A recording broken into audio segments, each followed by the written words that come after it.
Living water, ജീവൻ്റെ വെള്ളം. Jesus Christ is the living water. യേശുക്രിസ്തുവാണ് ജീവൻ്റെ ഉറവ. യേശുവിനെ കൂടാതെ വെള്ളത്തിന് ഒരു പ്രസക്തിയില്ല. വെള്ളം കാണുമ്പോഴെല്ലാം നമ്മുടെ യേശുവിനെ കൂടെ ഓർക്കത്തക്ക വിധത്തിൽ വെള്ളവുമായിട്ട് God and water has good connection. വെള്ളത്തെക്കുറിച്ച് ഉൽപ്പത്തി 1-ാം അധ്യായത്തിൽ പറഞ്ഞിട്ടുണ്ട്.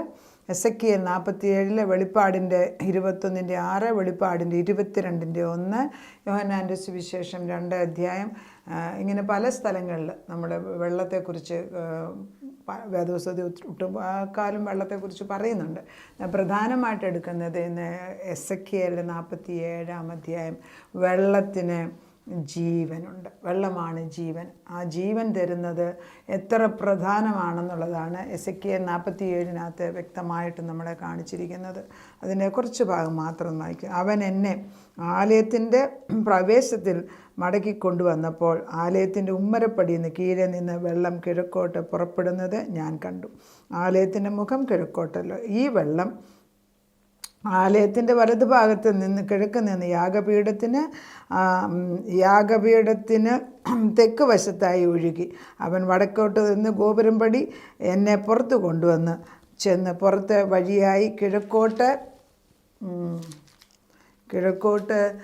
ദർശനമുള്ള ഗോപുരത്തിൽ കൂടെ പുറത്തെ ഗോപുരത്തിലേക്ക് ചുറ്റി നടത്തി കൊണ്ടുപോയി. അപ്പം വെള്ളം ഉമ്മരപ്പടിയിൽ നിന്ന്, ആലയത്തിൻ്റെ ഉമ്മരപ്പടിയിൽ നിന്ന് കിഴക്ക് ഭാഗത്തുനിന്ന് വെള്ളം തുടങ്ങുന്നതായിട്ടാണ്. അപ്പം എപ്പോഴും ആലയത്തിൻ്റെ അകത്തുനിന്ന് വെള്ളം ഇറങ്ങുന്ന പറയുമ്പോൾ ദൈവത്തിൻ്റെ വെള്ളം ദൈവത്തിൽ നിന്ന് തന്നെ തുടങ്ങുന്നതായിട്ട് നമ്മൾ കാണണം. ഈ നമ്മൾ അനുഭവിക്കുന്ന വെള്ളവും ഈ ഭൂമിയിലുള്ള സകല സുഖവും ദൈവം തന്നതാണ്. കർത്താവിൻ്റെ അല്ലാതെ ഒന്നും ഈ ഭൂമിയിലില്ല. നമ്മളെ ആദ്യത്തിനെ അവയും സൃഷ്ടിച്ചിട്ട് ഈ മനോഹരമായ ഭൂമി അടക്കി ഭരിക്കുവാനും സന്താനപുഷ്ടിയുള്ളവരാകുവാനും ദൈവത്തിൻ്റെ കൂടെ നിന്ന് ജോലി ചെയ്യുവാനുമാണ് ദൈവം ആഗ്രഹിച്ചത്. പക്ഷേ മനുഷ്യൻ പിശാചിന് അടിമയായിട്ട് ദൈവത്തോട് മറുത്ത് നിന്ന് സൃഷ്ടാവാം ദൈവത്തെ മറന്ന് സൃഷ്ടിയെ ആരാധിക്കാൻ തുടങ്ങി. അപ്പം ഈ വേദപുസ്തകത്തിലെ ആവർത്തന പുസ്തകം 4:19 പറയുന്നുണ്ട്, ദൈവം മനുഷ്യൻ്റെ കഠിന ഹൃദയം മനസ്സിലാക്കിയിട്ട് സത്യദൈവത്തെ എല്ലാവർക്കും വെളിപ്പെടുത്തി കൊടുക്കാൻ ഒക്കുന്നില്ല, അതിൽ ദുഃഖിക്കുകയാണ്. എന്നാൽ ഈ ആകാശമണ്ഡലത്തിലുള്ള ശക്തികൾ, സൂര്യചന്ദ്രന്മാർ, നക്ഷത്രങ്ങൾ, ഇവർക്കൊക്കെ ആകാശമണ്ഡലത്തിൽ ഇവർക്ക് ശക്തിയാണ്. അതെല്ലാം ജാതികൾക്ക് അവർക്ക് കൊടുത്തിരിക്കുകയാണ്. അതിനെ ആരാധിക്കാൻ, അതിൻ്റെ മുമ്പിൽ നമ്മൾ ഒരിക്കലും നമസ്കരിക്കരുത്. നമ്മൾ സത്യദൈവത്തിൻ്റെ ജീവ ഉറവയാന്ന് ക്രിസ്തുവിൻ്റെ അടുക്കൽ ചെന്ന് നിൽക്കണം. എസെക്കിയേലിൽ അതുകൊണ്ടാണ് തുടങ്ങുന്നത്, വെള്ളം ഉമ്മരപ്പടിയിൽ നിന്ന് അകത്തുനിന്ന് പുറത്തോട്ട് ഒഴുകാൻ തുടങ്ങിയാണ്.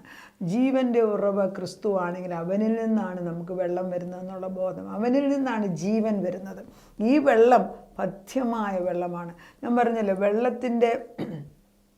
വെള്ളത്തിൻ്റെ പിന്നെ സ്ട്രക്ചർ നോക്കുകയാണെങ്കിൽ വെള്ളം ഫ്രീസ് ചെയ്തിട്ട് ഈ വെള്ളത്തെക്കുറിച്ച് പഠിക്കുന്നവർ പറയുന്നത് നല്ല വെള്ളത്തിൻ്റെ ഷേപ്പ് ഹെക്സഗൺ, 6 സൈഡുള്ള ഒരു ഗോളമ വരെയാണ് വെള്ളത്തിൻ്റെ ഷേപ്പ് ഇരിക്കുന്നത്.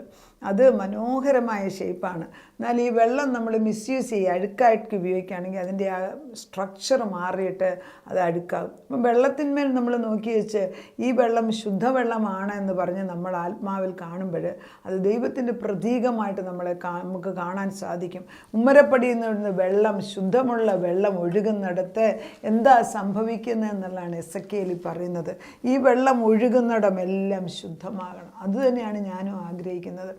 ജീവനാകുന്ന ദൈവത്തെ നമ്മൾ ഉൾക്കൊണ്ട് കഴിഞ്ഞാൽ നമ്മൾ എവിടെ നിന്നാലും ആ ജീവ ഉറവി ഒഴുകണം. ഈ ഒരു പോയിന്റ് പറയുമ്പോൾ നമ്മൾ ശ്രദ്ധിക്കേണ്ടത്, ജീവ ഉറവ ഒഴുകുന്നില്ല എങ്കിൽ നീ വരണ്ട സ്ഥലത്താണ് നിൽക്കുന്നത്. നമ്മൾ വരണ്ട സ്ഥലത്ത്, ബാരൻ ലാൻഡിൽ എന്ത് ചെയ്താലും ഒരു പ്രയോജനവുമില്ല. വരണ്ട സ്ഥലമെന്ന് പറയുമ്പോൾ അത് ദൈവത്തിൻ്റെ അനുഗ്രഹം ഇല്ലാത്ത സ്ഥലമാണ്. അത് ഈ യെശയ്യാ 35 പറയുന്നുണ്ട്, ദൈവം നമുക്ക് തന്ന ഭൂമി ഇപ്പം തരിശ് ഭൂമിയായിട്ട് കിടന്ന് അവിടെ കുറുക്കന്മാരും കാട്ടുമൃഗങ്ങളും കയറിയിറങ്ങുന്ന സ്ഥലമായി മാറുകയാണ്. എന്നാൽ ദൈവത്തിൻ്റെ ഉറവ് എവിടെ ഉണ്ടോ അവിടെ ജീവൻ വെക്കുവാണ്. അപ്പോൾ ഏദൻ തോട്ടത്തിൽ ദൈവം സൃഷ്ടിച്ചപ്പം വേദപുസ്തകത്തിൽ ഉൽപ്പത്തിയിൽ തന്നെ പറയുന്നുണ്ട്, തോട്ടത്തിൻ്റെ നടുക്ക് കൂടെ ഒരു നദി, 4 ശാഖയുള്ള ഒരു നദിയാണ് ഒഴുകിക്കൊണ്ടിരുന്നത്. എന്തിനാണ്? ജീവൻ കൊടുക്കാനായിട്ട്. നമ്മുടെ ജീവിതത്തിൽ നമ്മുടെ ശരീരം, നമ്മുടെ ബ്രെയിന് സ്വർഗമായിട്ട് നമ്മൾ കാണുക. നമ്മുടെ നട്ടെല്ലിന് 33 സെക്ഷനുള്ളത് ഓരോന്നും ദൈവം സ്വർഗവും ഭൂമിയായിട്ടുള്ള ഗോവേണിയായിട്ട് നമ്മൾ കാണണം. നമ്മുടെ ശരീരം ദൈവത്തിൻ്റെ പ്രതീകമായിട്ട് കാണണം. നമ്മുടെ ഉള്ളിൽ വസിക്കുന്നത് പരിശുദ്ധാത്മാവായിട്ട് നമ്മൾ കാണാമെങ്കിൽ നമ്മൾ ജീവൻ്റെ ഉറവയായിട്ട് മാറും. നമ്മളാകുന്ന വെള്ളം, ജീവൻ്റെ വെള്ളം എവിടെയെല്ലാം ചെന്നു അവിടെ പഥ്യമായ വെള്ളമാണ് പോകാൻ പോകുന്നത്. അശുദ്ധമായ വെള്ളത്തിന് അവിടെ നിൽക്കാനൊക്കത്തില്ല. ഈ വെള്ളം ചെന്ന് ചേരുന്നിടമെല്ലാം ശുദ്ധമാകുന്നതാണ് വേദപുസ്തകം പറയുന്നത്. പഴയ നിയമത്തിൽ അങ്ങനെ തന്നെയാണ്. ഒരു പുരുഷൻ കയ്യിൽ ചരടുമായിട്ട് കിഴക്കോട്ട് നടന്നു, 1000 മുഴം അളന്നു. പെട്ടെന്നല്ല വെള്ളം, 1000 മുഴം അളന്നു കഴിഞ്ഞപ്പം നരിയാണിയോളം മാത്രമേ വെള്ളം പൊങ്ങിയുള്ളൂ. എന്തുമാത്രം വെള്ളം! 1000 അടി നടന്നു കഴിഞ്ഞപ്പോൾ അത്രയും വെള്ളം പൊങ്ങുകയെന്ന് വെച്ചാൽ കുറച്ചല്ല, വെള്ളം ഉറവ തുടങ്ങിയിരിക്കുകയാണ്. അനേക കുടുംബങ്ങളിൽ, എൻ്റെ ഈ വചനം ഇന്ന് കടന്നു വരുന്ന കുടുംബങ്ങളിലേക്ക് വരൾച്ചയുടെ അവസ്ഥയെ മാറ്റിയിട്ട് ജീവൻ്റെ വെള്ളം ഒഴുകട്ടെ എന്ന് യേശുവിൻ നാമത്തിൽ സംസാരിക്കുകയാണ്. അങ്ങനെ സംഭവിക്കുകയാണ്. ഈ വെള്ളം വീഴുന്നിടത്തെല്ലാം വെള്ളം പഥ്യമായ വെള്ളമായിരിക്കണം. അശുദ്ധമായ വെള്ളത്തിന് ഇവിടെ കാര്യമില്ല. ദൈവത്തിൻ്റെ വെള്ളം ചെല്ലുന്നിടത്തെല്ലാം ജെറമയായിലെ 17-ാം അധ്യായത്തിൽ പറയുന്നത് പോലെയും സങ്കീർത്തനം 1-ാം അധ്യായത്തിൽ പറയുന്നത് പോലെയും ജീവവെള്ളമാണിത്. ഇതിൻ്റെ 2 സൈഡിലും ജീവവൃക്ഷങ്ങളാണ്. വെളിപ്പാടിനകത്തും അങ്ങനെ തന്നെ പറയുന്നുണ്ട്. അതിലേക്ക് ഞാൻ പിന്നെ കടന്നു വരാം. അപ്പോൾ അവൻ പിന്നെയും 1000 മുഴം അളന്നു, എന്നെ വെള്ളത്തിൽ കൂടെ കടക്കുമായിരിക്കും. വെള്ളം മുട്ടോളമേ. ആദ്യം നരിയാണിയോളമുള്ളായിരുന്നു, കാലിൻ്റെ ഉപ്പൂറ്റ് നനയുന്നു. പക്ഷേ ഇപ്പം വെള്ളത്തിന് ഒരു ഗുണം നമ്മൾ മനസ്സിലാക്കേണ്ടത്, ദൈവം തമ്പുരാൻ്റെ അടുക്കൽ ചെന്ന് നമ്മൾ വെള്ളത്തോട് ചോദിക്കുക, കർത്താവേ നിൻ്റെ ജീവോറവ്. ആ വെള്ളം പിന്നെ നിൽക്കത്തില്ല. എന്തിനു പറയുന്നു? ഹാഗാറിന് കൊടുത്ത വെള്ളം ഇന്ന് മുസ്ലിങ്ങൾക്ക് ഒഴുക്കിക്കൊണ്ടിരിക്കുന്ന ദൈവം തൻ്റെ മക്കളാന്ന് നമുക്ക് വേണ്ടി വെള്ളം തരാതിരിക്കുമോ? ആരാണ് ദരിദ്രാവസ്ഥയിലിരിക്കുന്നത്? ആരാണ് ദൈവത്തിൽ നിന്ന് കിട്ടുന്നില്ല എന്ന് കംപ്ലൈൻറ്റ് പറഞ്ഞുകൊണ്ടിരിക്കുന്നത്? ദൈവത്തിൻ്റെ കോപം നിൻ്റെ മേലുണ്ട്. നീ ദൈവത്തോട് നന്ദിയുള്ളവളല്ല. ദൈവത്തിൻ്റെ പരിശുദ്ധാത്മ അങ്ങനെ തന്നെ വ്യക്തമായിട്ട് പറയുകയാണ്, ദൈവത്തോട് നന്ദിയുള്ള ഒരു ഹൃദയം കൊടുക്കുക. ഏത് പ്രയാസത്തിലും ഒരു നിമിഷം കൊണ്ട്, ഒറ്റ നിമിഷം കൊണ്ട് ചെങ്കടൽ 2ആയിട്ട് വിഭജിച്ച ദൈവം പറയാണ്, നമ്മൾ ആ നിമിഷം വരെ അറിയുന്നില്ല ഈ ഭാരത്തിനകത്ത്. ഇപ്പോൾ പുറയിൽ മിസ്രൈമിൽ വന്നിരിക്കുകയാണ്, മുൻപിൽ വെള്ളം. എന്താണെങ്കിലും ചത്തുപോകുമെന്ന് വിചാരിക്കുന്ന സിറ്റുവേഷനിൽ വെള്ളം 2ആയിട്ട് മുറിച്ച് തന്ന ദൈവം നമ്മുടെ മുമ്പിൽ നിൽക്കുകയാണ്. ആ ദൈവത്തെ ആണോ നമ്മൾ വിളിക്കുന്നത്? എന്നും വാഗ്ദത്തം വാങ്ങിച്ചിട്ടൊന്നും പ്രാപിക്കാതിരുന്നേച്ച് ദൈവത്തെ കുറ്റം പറഞ്ഞിട്ട് എന്ത് കാര്യം? വാഗ്ദത്തം പ്രാപിക്കുന്നതെന്നും പറഞ്ഞിട്ട് നിർത്തിയേച്ച് കിട്ടിയ വാഗ്ദത്തങ്ങൾ പ്രാപിച്ചെടുക്കാൻ തക്കവണ്ണം ഈ വെള്ളം വന്ന് കൊണ്ടിട്ട്, ഈ വെള്ളം വരണ്ട ദേശത്തേക്ക് വിടുകയാണെങ്കിൽ ചുമ്മാതെ നോക്കിക്കൊണ്ടിരിക്കാതെ അതിൻ്റെ സൈഡിൽ, വെള്ളം ഒഴുകുന്നതിൻ്റെ സൈഡിൽ ഈ വിത്തുകൾ ഇട്ട് കിളിപ്പിക്കാൻ നോക്ക്. അത് മനോഹരമായൊരു കണ്ണ്.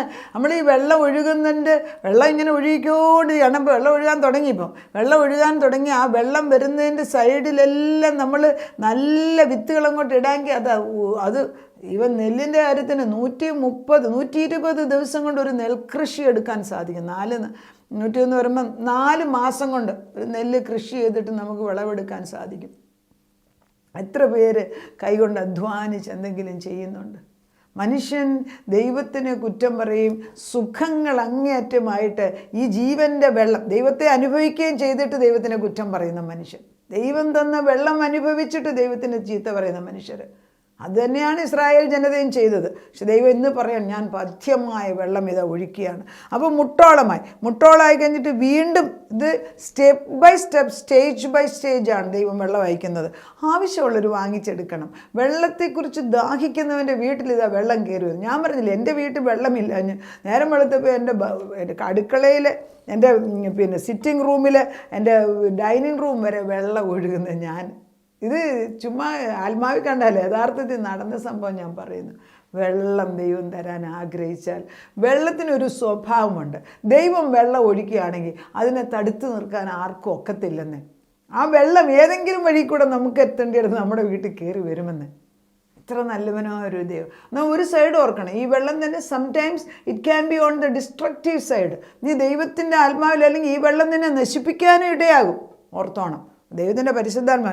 ഇപ്പം മുട്ടോളെ, പിന്നെ അത് കഴിഞ്ഞിട്ട് പിന്നെ എടുത്ത് അരയോളം വെള്ളം അത് കഴിഞ്ഞിട്ട് വീണ്ടും പോയപ്പോൾ നീന്തിയിട്ടല്ലാതെ കടപ്പാൻ വഹിയാത്ത ഒരു നദിയായി. ഇതാണ് ഉറവ തുടങ്ങുന്നത് ക്രിസ്തുവിലാണെങ്കിൽ അതിൽ ഉറച്ചു നിന്നിട്ട്, കർത്താവ് നിൻ്റെ ജീവനദി എൻ്റെ ഭവനത്തിലേക്ക് ഒഴുകട്ടെ, എൻ്റെ മക്കൾ അവർ വെള്ളത്തിൽ കുളിച്ച് നമ്മൾ കാണണം. അന്ന് ഈ മനസ്സുകൊണ്ട് കാണുകയാണ്.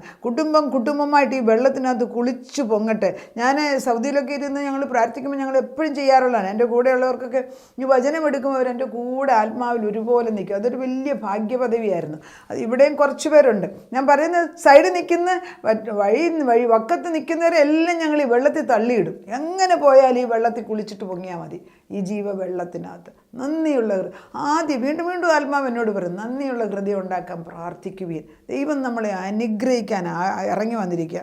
അപ്പം എന്നിട്ട് കർത്താവ് പറയുന്നു, ഈ നദി ചെന്ന് ചേരുന്നിടത്തൊക്കെയും ചലിക്കുന്ന സകല പ്രാണികളും ജീവിക്കും. നമ്മൾ പാട്ടൊക്കെ പഠിച്ചു, ചലിക്കുന്ന എല്ലാ പ്രാണികളും ഇന്ന് ചലനമുണ്ടാക്കി ജീവൻ പ്രാപിപ്പാൻ. എങ്ങനെ ജീവൻ പ്രാപിക്കുന്നത്? വെള്ളം, ദൈവത്തിൻ്റെ വെള്ളം അയക്കുന്നു. ഇത് ഞാനീ പറയുമ്പോൾ ഇനിയിപ്പോൾ ഇനി കുത്തിയിരുന്ന് പ്രാർത്ഥിക്കുന്നു. ഇതെടുത്ത് വായിച്ചാൽ മതിയെന്ന്. ഇത് ഉറക്കെ വായിച്ചു കഴിയുമ്പോൾ വീട്ടിലിത് സംഭവിക്കുമെന്ന് വിശ്വസിക്കണം. നമുക്ക് ക്രിസ്ത്യാനിയെ സംബന്ധിച്ചിടത്തോളം വചനം കേട്ട് തഴമ്പിച്ചിട്ട് ഒന്നും പ്രാപിച്ചെടുക്കാൻ അറിയാൻ വയ്യാത്ത കുറേ വ്യക്തികളായി മാറിയിരിക്കുകയാണ് നമ്മൾ. ഇനി ഒരു ഗുണം ഞാൻ പഠിച്ചിട്ടുള്ളത്, നമുക്ക് പ്രയാസമുള്ളപ്പോൾ എനിക്ക് കുറേ കൂട്ടുകാരുണ്ട്. ഞാനും അല്ലാതെ വിഷമമുള്ളപ്പോൾ അങ്ങനെ 1-2 പേര് അവരെ ഞാൻ വിളിക്കും. അപ്പോൾ അവർ പറയും, നമ്മൾ തന്നെ പറഞ്ഞിട്ടുള്ളത് അല്ല നമ്മൾ പഠിപ്പിച്ചിട്ടുള്ളത്, അവർ പഠിച്ചതുമായിട്ടുള്ള വചനം അവർ തിരിച്ച് പറയുമ്പം എന്തൊരാശ്വാസമാണ്. അപ്പോൾ ഞാൻ പറയൂ, ഇങ്ങനെയല്ലേ ഞാനും ചെയ്യുന്നത്. നമ്മൾ വേറൊരാളുടെ പ്രാർത്ഥന എടുത്തു കഴിയുമ്പോഴത്തേക്ക്, ഇന്നലെ 2 പേര് വന്നു, കുഞ്ഞുങ്ങൾ വന്നിച്ച് പ്രാർത്ഥിച്ച് തിരിച്ചു പോയി.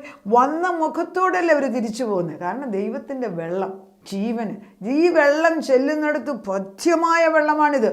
എന്നിട്ട് പറയുന്നുണ്ട്, ഇവിടെ ചുറ്റുപാട് ചലിക്കുന്ന ജീവികളുണ്ടാകുന്ന ഈ വെള്ളം അവിടെ വന്നതുകൊണ്ട് വളരെ ഏറ്റവും മത്സ്യമുണ്ടായി. ഈ നദി ചെന്ന് ചേരുന്നിടത്തൊക്കെയും അത് പഥ്യമായത് സകലതും ജീവിക്കുന്നു. അതിൻ്റെ കരയിൽ എൻ ഗതി മുതൽ എൻ എഗ്ലയും വരെ മീൻ പിടുത്തക്കാരെന്ന് മീൻ എടുക്കുന്നു. അവിടുത്തെ അതിൻ്റെ മത്സ്യം മഹാസമുദ്രത്തിൻ്റെ മത്സ്യം പോലെ വിവിധ ജാതിയായി അസംഖ്യമായിരിക്കും. എന്ത് അനുഗ്രഹങ്ങളാണ് ഈ വെള്ളത്തിനകത്ത് കിടക്കുന്നത്. ആർക്കാണ് ക്രിസ്ത്യാനിയായിട്ട് ദരിദ്രമെന്ന് പറയുന്നത്? ആരാണ് ഈ ദൈവത്തെ കുറ്റം പറയുന്നത്? അല്പ പ്രയാസമുണ്ടെന്നേ. ഇത് എൻ്റെ ജഡത്തിനെ കൊന്നിട്ട് ആത്മാവിനെ ഇരുത്തി. ഇപ്പം ഞാൻ തന്നെ വചനം പറയണമെങ്കിൽ എൻ്റെ ജഡത്തിനെ ഹനിച്ച് മാറ്റിയിട്ട് ആത്മാവിനെ പൊക്കിയിട്ട് അധികാരത്തോടെ ആത്മാവ് തേജസ്സോടെ പുറത്തു വരുമ്പോഴാണ് ഈ വചനം പറയാൻ നമുക്ക് ബലം വരുന്നത്. അത് നിങ്ങളുടെ കുടുംബങ്ങളിലേക്ക് വന്നു വരുമ്പം പ്രാപിച്ചെടുക്കണം. അത് ഇന്ന് രാത്രിക്ക് ഞാൻ പറയുന്നത്, ചിലരെയൊക്കെ ജോഷുവ എന്നുള്ള പേരുള്ളവരൊക്കെ എന്നെ വിളിക്കും. അപ്പോൾ ഞാൻ ചോദിക്കും, നിൻ്റെ പേരെന്താ? ജോഷുവ. അപ്പോൾ ഞാൻ പറയും, ജോഷുവയുടെ പേരുണ്ടായിട്ട് ജോഷുവയുടെ കൃപ വല്ലതും ഉണ്ടോയെന്ന് ഞാൻ ചോദിക്കും. ശരിയാ. അപ്പോൾ ഞാൻ ഇന്നും വായിച്ച് യോശുവ 1:9 ഞാൻ വായിച്ചു. എന്തോന്ന് ബലപ്പെട്ടിരിക്കുക, ധൈര്യമായിട്ട്, ഉറപ്പും ധൈര്യമുള്ളവരിക്കുക. എന്നിട്ട് എവിടെ ഉറപ്പ്? ആർക്കും ഇല്ല ഉറപ്പ്. പേരൊക്കെ അവിടെ കിടപ്പുണ്ട്. നമ്മൾ ഈ ജീവനുള്ള ദൈവത്തിലാണ് ജീവിക്കുന്നതെന്ന് കാണിക്കാൻ തക്കവണ്ണം കുറച്ച് പേരെങ്കിലും ഒന്ന് ഉണർന്ന് ജീവിക്കട്ടെ.